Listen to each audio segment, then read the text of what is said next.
જય હિન્દ વિદ્યાર્થી મિત્રો, સ્વાગત છે તમારું આપણે આલ્ફામેટ ચેનલમાં. તો આજે આપણે કંડક્ટર ભરતીને લગતું કોમ્પ્યુટર કે જેમાં એક મુદ્દો આપેલો છે સાયબર સેફટી. તો સાયબર સેફટીને લગતા પ્રશ્નો જોવાના છે. તો પહેલો પ્રશ્ન છે, સાયબર સેફટીનો મુખ્ય હેતુ શું છે? તો કે ભાઈ સાયબર સેફટીનો હેતુ એ છે કે ડિજિટલ માહિતી અને વપરાશકર્તાની સુરક્ષા રાખવી એ સાયબર સેફટીનો હેતુ છે. ઓનલાઈન માહિતી હોય અને જે વપરાશકર્તા હોય જે વાપરતા હોય એની સુરક્ષા રાખવી. ત્યારબાદ મજબૂત પાસવર્ડમાં શું હોવું જોઈએ? તો જો સ્ટ્રોંગ પાસવર્ડ બનાવવો હોય તો એમાં મોટા નાના અક્ષરો એટલે કે કેપિટલ સ્મોલ અક્ષરો અંકો અને વિશેષ ચિહ્નો જેવા કે સ્ટાર ને હેશટેગ ને @ જેવા ચિહ્નો રાખવા જોઈએ. ત્યારબાદ ફિશિંગ શું છે? આ મોસ્ટ આઈએમપી છે કે ફિશિંગ એટલે શું? તો કે ભાઈ ખોટા ઈમેલ કે વેબસાઇટ દ્વારા માહિતી ચોરવાનો પ્રયાસ કરે એને ફિશિંગ કહેવાય. ખોટું ઈમેલ બનાવે અથવા તો ખોટી વેબસાઇટ દ્વારા માહિતી ચોરી જવાનો પ્રયાસ કરે એને શું કહેવાય? ફિશિંગ. ત્યારબાદ માલવેર શું છે? આ પણ આઈએમપી છે કે ભાઈ કમ્પ્યુટર માટે હાનિકારક સોફ્ટવેર એને માલવેર કહેવાય. આ પણ મોસ્ટ આઈએમપી છે. ત્યારબાદ પ્રશ્ન નંબર 5, એન્ટીવાયરસનો મુખ્ય ઉપયોગ શું છે? તો વાયરસ શોધવા અને દૂર કરવા માટે એન્ટીવાયરસ ઉપયોગમાં આવે છે. ત્યારબાદ ઓટીપી નો અર્થ શું છે? તો વન ટાઈમ પાસવર્ડ. અર્થ કયો કે ફૂલ ફોર્મ કયો? ઓટીપી એટલે વન ટાઈમ પાસવર્ડ. ત્યારબાદ ટુ ફેક્ટર ઓથેન્ટિકેશન એટલે કે 2FA નો હેતુ શું છે? તો એનો આવશે સાચો જવાબ આવશે એ, સુરક્ષા વધારવી. એટલે કે સુરક્ષા વધારવા માટે ટુ ફેક્ટર ઓથેન્ટિકેશન રાખવામાં આવે છે. ટુ ફેક્ટર એટલે કે બે વખત ઓથેન્ટિકેશન માંગે. તમારે ધારો કે ફોનમાં તમારે સુરક્ષા રાખવી હોય તો એક પેટર્ન નાખવાની અને બીજું આવે ફેસ લોક કે આવી બે એકારે સેટ કરી શકો જેના લીધે ટુ ફેક્ટર ઓથેન્ટિકેશન થઈ શકે. ત્યારબાદ પ્રશ્ન નંબર 8, ફાયરવોલ શું કરે છે? તો ફાયરવોલ નો ઉપયોગ શું છે? તો કે અનઅધિકૃત નેટવર્ક એક્સેસ અટકાવે છે. જે બહારથી કોઈ પણ નેટવર્ક જોડાણ થતું હોય કોઈ પણ આરે તો એને અટકાવવાનું કામ ફાયરવોલ કરે છે. ત્યારબાદ રેન્સમવેર શું કરે છે? તો ફાઇલો લોક કરીને પૈસાની માંગ કરે છે. કોણ? તો કે ભાઈ રેન્સમવેર. ફાઇલોને લોક કરી નાખે અને પછી જ્યાં સુધી આપણે પૈસા ન આપીએ ત્યાં સુધી એ ખોલતું નથી. ત્યારબાદ પ્રશ્ન નંબર 10, HTTPS નો અર્થ શું છે? તો સુરક્ષિત વેબ કનેક્શન માટે HTTPS વપરાય છે. ત્યારબાદ સ્પેમ શું છે? તો સ્પામ ઘણી વખત ફોનમાં આવે એટલે શું? તો કે ભાઈ અનિચ્છનીય ઈમેલ જે ધારો કે અમુક કંપની વાળા કે કોઈ પણ ખોટા છેતરવા માટે જે મોકલતા હોય ઈમેલ કે મેસેજ કે કોલ એને આપણે સ્પેમ કહીએ. અનિચ્છનીય હોય છે. ત્યારબાદ પ્રશ્ન નંબર 12, નીચેનામાંથી કઈ માહિતી સોશિયલ મીડિયા પર શેર ન કરવી જોઈએ?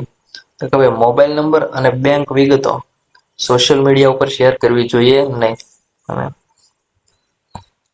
ત્યારબાદ છે ટ્રોજન હોર્સ શું છે? તો આ પણ મોસ્ટ આઈએમપી છે. ટ્રોજન હોર્સ એ એક પ્રકારનું માલવેર છે. ત્યારબાદ VPN નો ઉપયોગ શા માટે થાય છે? તો કે ભાઈ સુરક્ષિત ઇન્ટરનેટ કનેક્શન માટે VPN નો ઉપયોગ થાય છે. ત્યારબાદ સાયબર બુલિંગ એટલે શું? તો કે ભાઈ ઓનલાઈન કોઈને હેરાન કરવું એટલે એને સાયબર બુલિંગ કહેવાય.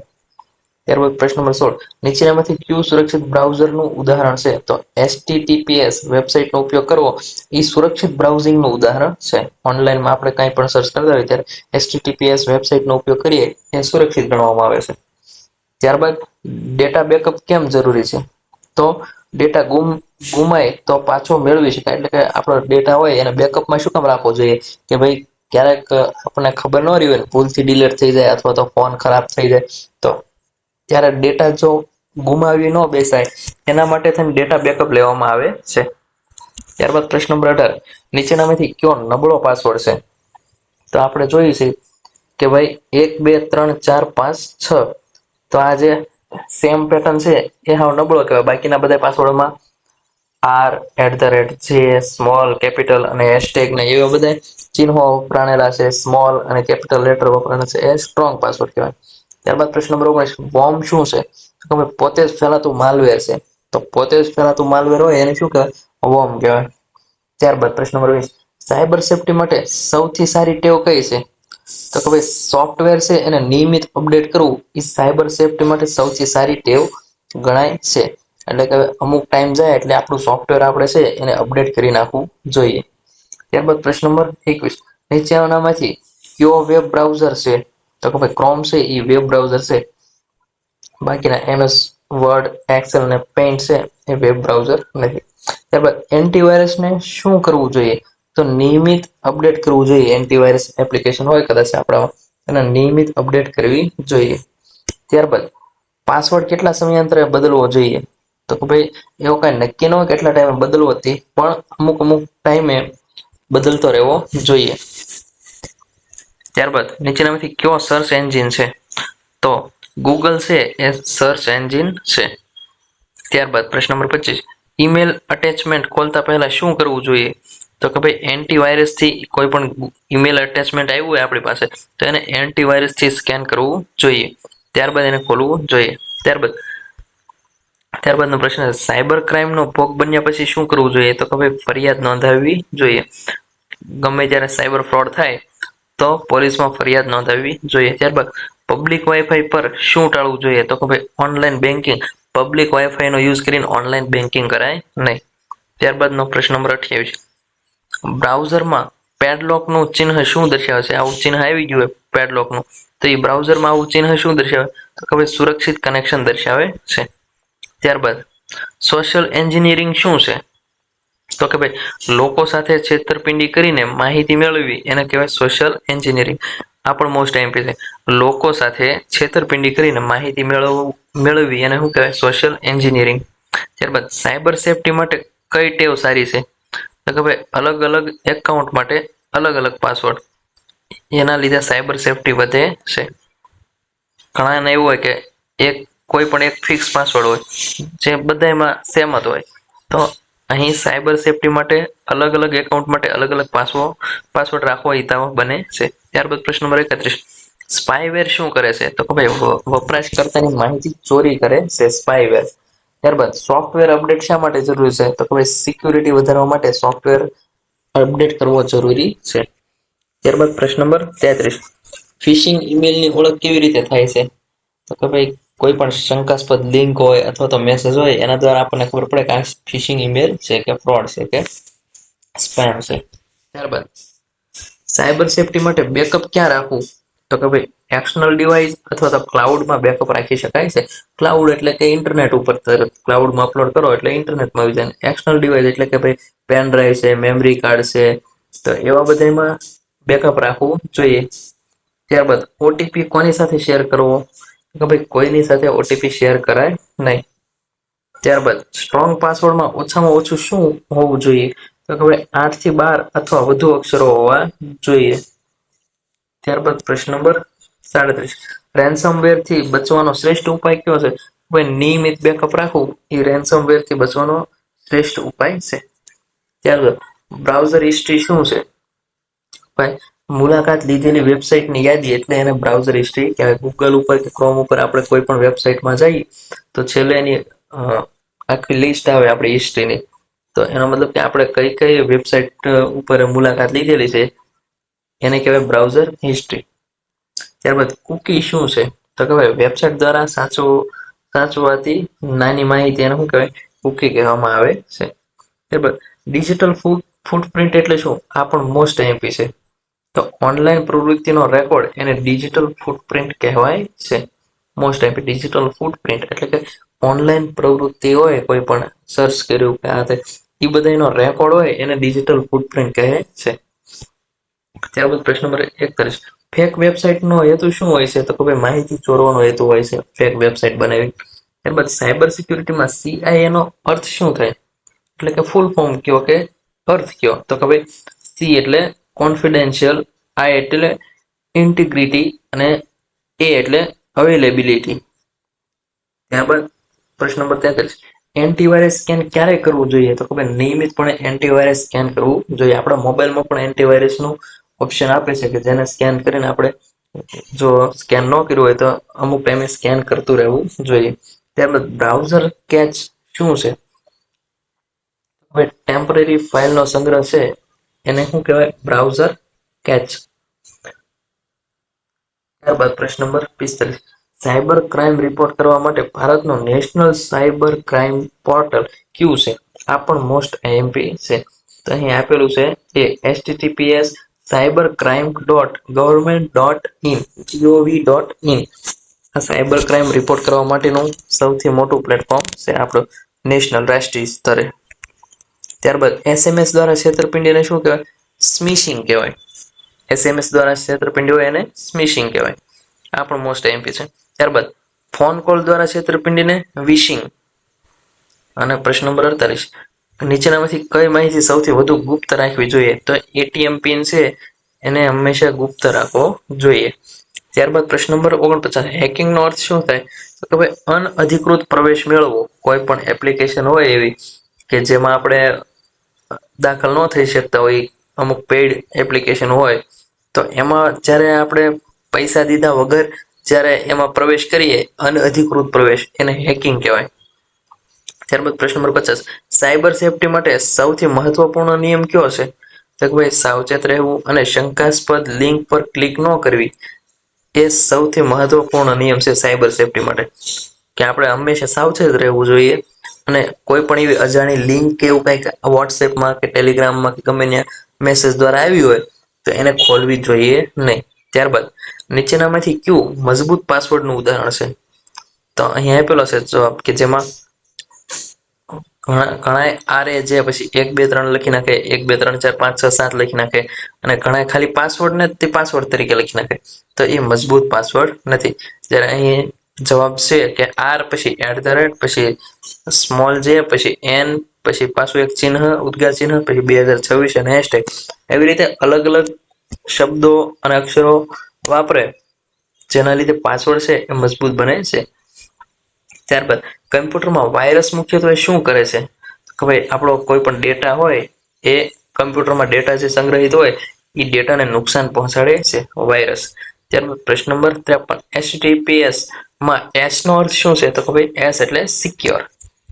ત્યારબાદ નીચેનામાંથી માલવેર ન હોય તો એમએસ વર્ડ છે એ માલવેર છે નહીં. બાકીના ટ્રોજન, વોર્મ અને સ્પાયવેર આ બધા માલવેર છે. ત્યારબાદ અજાણી ઈમેલમાં આવેલી લિંક સાથે શું કરવું? તો કે ભાઈ ચકાસ્યા વગર ક્લિક ન કરવી જોઈએ. અજાણ્યો ઈમેલ હોય તો એને ચકાસ્યા વગર આપણે એ લિંકને ક્લિક કરવી જોઈએ નહીં. ત્યારબાદ પ્રશ્ન નંબર 56, ફાયરવોલ કયા પ્રકારની સુરક્ષા આપે છે? તો કે ભાઈ નેટવર્ક સુરક્ષા આપે છે ફાયરવોલ દ્વારા. કોઈ પણ બિનઅધિકૃત નેટવર્ક છે એ આપણી સાથે લિંક ન થઈ જાય એના માટેની સુરક્ષા આપે છે. ત્યારબાદ પ્રશ્ન નંબર 57, નીચેનામાંથી કઈ માહિતી ક્યારેય શેર ન કરવી? તો બેંક ઓટીપી શેર કરવો જોઈએ નહીં. ત્યારબાદ એન્ટીવાયરસનું મુખ્ય કાર્ય? તો કે ભાઈ વાયરસ શોધી દૂર કરવો એ એન્ટીવાયરસનું મુખ્ય કાર્ય છે. ત્યારબાદ પબ્લિક વાઈફાઈ નો ઉપયોગ કરતી વખતે શું કરવું? તો કે ભાઈ વીપીએન નો ઉપયોગ કરવો જોઈએ. જ્યારે પબ્લિક વાઈફાઈ યુઝ કરીએ ત્યારે વીપીએન નો ઉપયોગ કરવો જોઈએ. ડેટા બેકઅપ ક્યાં રાખવો વધુ યોગ્ય છે? તો કે ભાઈ ક્લાઉડ અથવા તો એક્સટર્નલ ડિવાઇસમાં. ત્યારબાદ રેન્સમવેર શું કરે છે? તો કે ભાઈ ફાઇલોને ઇન્ક્રિપ્ટ કરીને પૈસા માંગે છે. ઇન્ક્રિપ્ટ એટલે કે લોક કરી દે, આપણીથી ખુલે નહીં, ખરાબ કરી દે ફાઇલોને, અને પછી આપણે જ્યાં સુધી પૈસા ન દઈએ ત્યાં સુધી એને ખરાબ રાખે છે, ઇન્ક્રિપ્ટ રાખે છે. ત્યારબાદ બ્રાઉઝરમાં પેડલોક ચિહ્ન શું દર્શાવે? સુરક્ષિત વેબસાઇટ દર્શાવે છે. ત્યારબાદ સાયબર બુલિંગ ક્યાં થાય છે? ઓનલાઈન પ્લેટફોર્મ ઉપર જે થાય એને સાયબર બુલિંગ કહે છે. ત્યારબાદ નીચેનામાંથી કયું સુરક્ષિત વર્તન છે? તો કે ભાઈ સોફ્ટવેર અપડેટ કરવું એ સુરક્ષિત વર્તન છે. ત્યારબાદ સ્મિશિંગ કયા માધ્યમથી થાય? તો એસએમએસ દ્વારા જે થાય એને સ્મિશિંગ કહેવાય. વિશિંગ તો કે ભાઈ ફોન કોલ દ્વારા થાય એને વિશિંગ કહેવાય. ત્યારબાદ ફિશિંગ હુમલો સામાન્ય રીતે ક્યાં થાય છે? ઈમેલ અથવા તો ફેક વેબસાઇટ ઉપર જે થાય એને ફિશિંગ કહેવાય. ઈમેલ દ્વારા કે કોઈ ફેક વેબસાઇટ દ્વારા જે હુમલો થાય એને ફિશિંગ કહેવાય છે. ત્યારબાદ સાયબર ક્રાઇમ નીચેનામાંથી કઈ સાયબર ક્રાઇમ છે? તો કે ભાઈ ડેટા એન્ટ્રી સાયબર ક્રાઇમ નથી. ઓનલાઈન શોપિંગ એ સાયબર ક્રાઇમ નથી. જ્યારે વેબ બ્રાઉઝિંગ એટલે કે વેબસાઇટ ઉપર કે ગૂગલ ઉપર કે ક્રોમ ઉપર કાંઈ સર્ચ કરવું એ સાયબર ક્રાઇમ નથી. પરંતુ આઈડેન્ટિટી થીફ્ટ એટલે કોઈની ઓળખાણ ચોરવી એ સાયબર ક્રાઇમ છે. ત્યારબાદ પ્રશ્ન નંબર 69, ડિજિટલ ફૂટપ્રિન્ટ એટલે ઓનલાઈન કરેલી પ્રવૃત્તિનો રેકોર્ડ. ત્યારબાદ સાયબર સેફટી માટે સૌથી મહત્વની આદત કઈ છે? તો ભાઈ મજબૂત પાસવર્ડ અને 2FA નો ઉપયોગ કરવો. ત્યારબાદ પ્રશ્ન નંબર 1 ઓથેન્ટિકેશન નું ઉદાહરણ કયું છે? તો કે ભાઈ ફિંગરપ્રિન્ટ સ્કેન. ફિંગરપ્રિન્ટ સ્કેન થાય એ ઓથેન્ટિકેશન નું ઉદાહરણ છે. ત્યારબાદ કઈ ફાઇલ ખોલતા પહેલા એન્ટીવાયરસ થી સ્કેન કરવી? તો કે ભાઈ અજાણ્યા મોકલનારની અટેચમેન્ટ. કોઈ પણ અજાણ્યા વ્યક્તિ આપણને એટેચમેન્ટ મોકલે એ ખોલતા પહેલા હંમેશા આપણે એન્ટીવાયરસ થી સ્કેન કરવી જોઈએ. ત્યારબાદ પ્રશ્ન નંબર 73 નીચેનામાંથી કયું સાયબર એટેક નું ઉદાહરણ છે? તો DDoS એટેક એ સાયબર એટેક નું ઉદાહરણ છે. DDoS એટેક નો મુખ્ય હેતુ શું છે? તો કે ભાઈ વેબસાઇટ અથવા સર્વરને બંધ કે ધીમું પાડી દેવું. DDoS એટેક નો મુખ્ય ઉદ્દેશ કે હેતુ છે. આઈડેન્ટિટી થેફ્ટ એટલે શું? તો ભાઈ બીજા વ્યક્તિ માહિતીનો ગેરકાયદે ઉપયોગ કરવો. અત્યારે ઘણી જગ્યા હાલે છે આઈડેન્ટિટી થેફ્ટ, કે આપણા નામનું કોઈ ડુપ્લિકેટ એકાઉન્ટ થોડોક અમથો નામમાં ફેરફાર કરીને ડુપ્લિકેટ એકાઉન્ટ બનાવી અને પૈસા બીજા આપણા મિત્રો હોય કે આપણે જેને ફોલો કરતા હોય એની પાસેથી, નજીકના સગા સંબંધીઓ પાસેથી પૈસા આપણા નામે માગી લે તેને આઈડેન્ટિટી થેફ્ટ કહેવાય છે. કે જે બીજાની વ્યક્તિગત માહિતીનો ગેરકાયદે ઉપયોગ કરે છે. ત્યારબાદ કયું વેબ બ્રાઉઝર નથી? તો MS એક્સેલ છે એ વેબ બ્રાઉઝર નથી, બાકી ક્રોમ, ફાયરફોક્સ અને એજ એ વેબ બ્રાઉઝર છે. ત્યારબાદ પ્રશ્ન નંબર 57 પાસવર્ડ મેનેજરનો ઉપયોગ શા માટે થાય? તો પાસવર્ડ સુરક્ષિત રીતે સાચવવા માટે પાસવર્ડ મેનેજરનો ઉપયોગ થાય છે. ત્યારબાદ કુકીનો મુખ્યત્વે ઉપયોગ શા માટે થાય છે? તો કે વપરાશકર્તાની માહિતી અને પસંદગીઓ સાચવવા માટે કુકીનો ઉપયોગ થાય છે. ત્યારબાદ ફેક લોગિન પેજનો મુખ્ય હેતુ શું છે? તો કે યુઝરનેમ અને પાસવર્ડ ચોરવા માટે ફેક લોગિન પેજનો ઉપયોગ થાય છે. ત્યારબાદ સાયબર સિક્યુરિટીમાં ઇન્ક્રિપ્શન નો અર્થ શું છે? તો ઇન્ક્રિપ્શન એટલે કે ડેટાને કોડમાં ફેરવી સુરક્ષિત બનાવવો. કોઈ પણ ડેટા હોય એને કોડમાં ફેરવી નાખે ઇન્ક્રિપ્શન. ત્યારબાદ એને સાયબર સિક્યુરિટીમાં ઇન્ક્રિપ્શન કહેવામાં આવે છે. ત્યારબાદ ડિક્રિપ્શન નો અર્થ શું થાય? તો ભાઈ કોડ થયેલો ડેટા હોય એને ફરીવાર મૂળ સ્વરૂપમાં લાવે છે, એને ડિક્રિપ્શન કહેવાય છે. ત્યારબાદ ફિશિંગની નિશાની હોઈ શકે. કઈ બાબત છે એનો મતલબ એમ થાય કે આ ફિશિંગ થઈ રહ્યું છે? તો કે ભાઈ શંકાસ્પદ લિંક આવે, જોડણીની ભૂલો હોય, તાત્કાલિક માહિતી માંગવી, કોઈ પણ વ્યક્તિ તાત્કાલિક તમારો OTP માંગે, તાત્કાલિક માહિતી માંગે, તમારે ઇમરજન્સીમાં માહિતી આપવી જ પડશે, તો એ બધી ફિશિંગની નિશાની હોઈ શકે છે. કોઈ અજાણી લિંક આવેલી હોય કે જોડણીની ભૂલ હોય. ત્યારબાદ પ્રશ્ન નંબર 83 સોશિયલ મીડિયા એકાઉન્ટ સુરક્ષિત રાખવા શું કરવું જોઈએ? તો ભાઈ 2 ફેક્ટર ઓથેન્ટિકેશન એટલે 2FA ચાલુ કરવું જોઈએ. એક પાસવર્ડ માગે અને હારવાર ફેસ દ્વારા લોગિન થઈ શકે. એટલે એકરે પહેલા પાસવર્ડ નાખવાનો અને પછી ફેસ. આવી રીતે 2 ફેક્ટર બે વાર ઓથેન્ટિકેશન થાય. તો એના લીધે સોશિયલ મીડિયા એકાઉન્ટ છે એ સુરક્ષિત રહી શકે છે. ત્યારબાદ સાયબર સિક્યુરિટીનો મુખ્ય હેતુ શું છે? તો કે માહિતી અને સિસ્ટમની સુરક્ષા. પ્રશ્ન નંબર 85 નીચેનામાંથી કયું એન્ટી માલવેર સોફ્ટવેર છે? તો કે વિન્ડો ડિફેન્ડર છે એ એન્ટી માલવેર સોફ્ટવેર છે. આ most MP anti malware software કયું છે? Window defender. ત્યારબાદ પ્રશ્ન નંબર 86 ઓનલાઈન શોપિંગ કરતી વખતે શું તપાસવું? તો કે ભાઈ વેબસાઇટ સિક્યુરિટી છે કે નહીં, સેલર વિશ્વસનીય છે કે નહીં, અને રિવ્યુ તપાસવા. તો આ બધી ઉપરની આ જે ત્રણ વસ્તુ છે એ ઓનલાઈન શોપિંગ કરતી વખતે બધું કે વેબસાઇટ છે એ સિક્યોર છે કે નથી. ત્યારબાદ જે સેલર છે જેને આપણે ઓનલાઈન લઈએ છીએ એ સેલર પાછો વિશ્વાસપાત્ર છે કે નહીં, અને એના રિવ્યુ તપાસવા કે પ્રોડક્ટ આપણી પહેલા કોઈ લીધી હોય ને રિવ્યુ આપ્યો હોય તો એ પણ તપાસવા જોઈએ, જેનાથી છેતરાવાનો ચાન્સ ઓછો થઈ જાય. ત્યારબાદ પ્રશ્ન નંબર 87 શોલ્ડર સર્ફિંગ શું છે? તો કે ભાઈ પાસવર્ડ ટાઈપ કરતી વખતે ચોરી છુપીથી જોવું એને શોલ્ડર સર્ફિંગ કહેવાય. ત્યારબાદ બ્રુટ ફોર્સ એટેકમાં શું થાય છે? તો કે ભાઈ ઘણા પાસવર્ડ અજમાવી લોગિન કરવાનો પ્રયાસ કરવામાં આવે તો એને બ્રુટ ફોર્સ એટેક કહેવામાં આવે છે. ઘણી વખત એવી રીતે હોય કે સામેવાળાને પાસવર્ડ ન ખબર હોય તો એ ખોટા પાસવર્ડ નાખીને લોગિન કરવાનો પ્રયત્ન કરે, એને બ્રુટ ફોર્સ એટેક કહેવામાં આવે છે. ત્યારબાદ પ્રશ્ન નંબર 89 કેપ્ચાનો ઉપયોગ શા માટે થાય? કે માનવ અને બોટ એટલે કે રોબોટ વચ્ચે તપાસ કરવા માટે અત્યારે એ આવેલું છે. તો ઘણી વખત એવું હોય કે એને એવું તો નથી ને કે ભાઈ એ આપણો પાસવર્ડ યાદ રાખી લેશે ને એ પોતે લોગિન થઈ જાય, એવું ન થાય એના માટે આ માણસ જ છે કે નહીં એને એ તપાસવા માટે કેપ્ચા નાખવામાં આવે છે. ત્યારબાદ સાયબર હાઇજીન નો અર્થ શું છે? તો હવે સાયબર સુરક્ષાની સારી આદતો અપનાવવી એ સાયબર હાઇજીન કહે છે. જેમ આપણે ખાતા પહેલા કેમ આપણે હાઇજીનનો હાથ ને એવું ધોઈ હાઇજીનનો ધ્યાન રાખીએ, એવી રીતે સાયબર હાઇજીન કોને કહેવાય? તો કે ભાઈ સાયબર સુરક્ષાની સારી આદતો અપનાવી અને સાયબર હાઇજીન કહેવાય કે ભાઈ ટાઈમે ટાઈમે આપણે આપણો સોફ્ટવેર અપડેટ કરી, આપણો પાસવર્ડ કોઈને કહી નહીં અને આવી બધી વસ્તુઓનું ધ્યાન રાખીને સાયબર હાઇજીન કહે છે. ત્યારબાદ સ્પેમ ફિલ્ટર શું કરે છે? તો કે ભાઈ અનિચ્છનીય ઈમેલ હોય એને અલગ કરે. એને ખબર હોય કે ભાઈ આ સ્પેમ છે, ખોટા છે, એટલે એને બધાને એવા બધા ઈમેલને એને બધાને અલગ કરી નાખે. એને સ્પેમ ફિલ્ટર કહેવાય. ત્યારબાદ ઓટીપી નો મુખ્ય ઉપયોગ મુખ્યત્વે શા માટે થાય? તો ભાઈ ઓળખ ચકાસવા માટે કે હકીકતમાં આ વ્યક્તિ આ જ છે કે નહીં, તો એના માટે ઓટીપી નો ઉપયોગ થાય છે. ત્યારબાદ પબ્લિક કોમ્પ્યુટર પર કામ કરવું, કામ પૂરું થયા પછી શું કરવું? પબ્લિક કોમ્પ્યુટર ઉપર કોઈ ઘણા વ્યક્તિઓ પાસે એવું હોય કે ભાઈ કોમ્પ્યુટર પોતાનું ન હોય, તો એ અમુક જગ્યાએ બીજી જગ્યાએ જાય કે જ્યાં કોમ્પ્યુટર કલાકના 10 રૂપિયા કે 20 રૂપિયા ચાર્જ લેતા હોય કોમ્પ્યુટર વાપરવાના, તો એવી જગ્યાએ જઈ એને પબ્લિક કોમ્પ્યુટર કહેવાય કે ત્યાં જઈ અને આપણું કામ પતાવી દઈએ.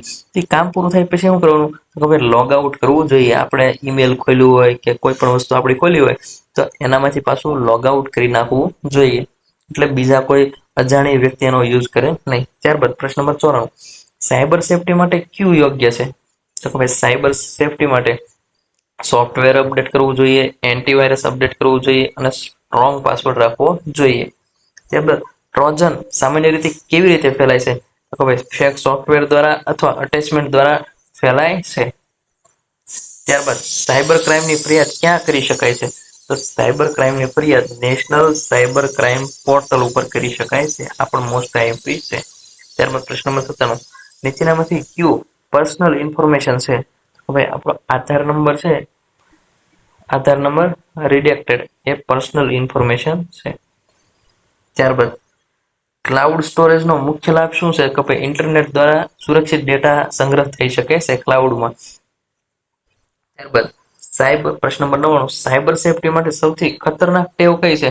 તો બધા એકાઉન્ટ માટે એક જ પાસવર્ડ રાખવો એ સાયબર સેફટી માટે સૌથી ખતરનાક ટેવ છે. એટલે બધા જ એકાઉન્ટ માટે અલગ અલગ પાસવર્ડ રાખવો જોઈએ. ત્યારબાદ લાસ્ટ ક્વેશ્ચન, સાયબર સિક્યુરિટીનો સૌથી મહત્વપૂર્ણ આધાર કયો છે?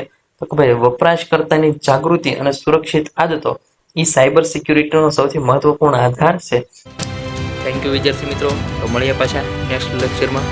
જય હિન્દ, જય ભારત.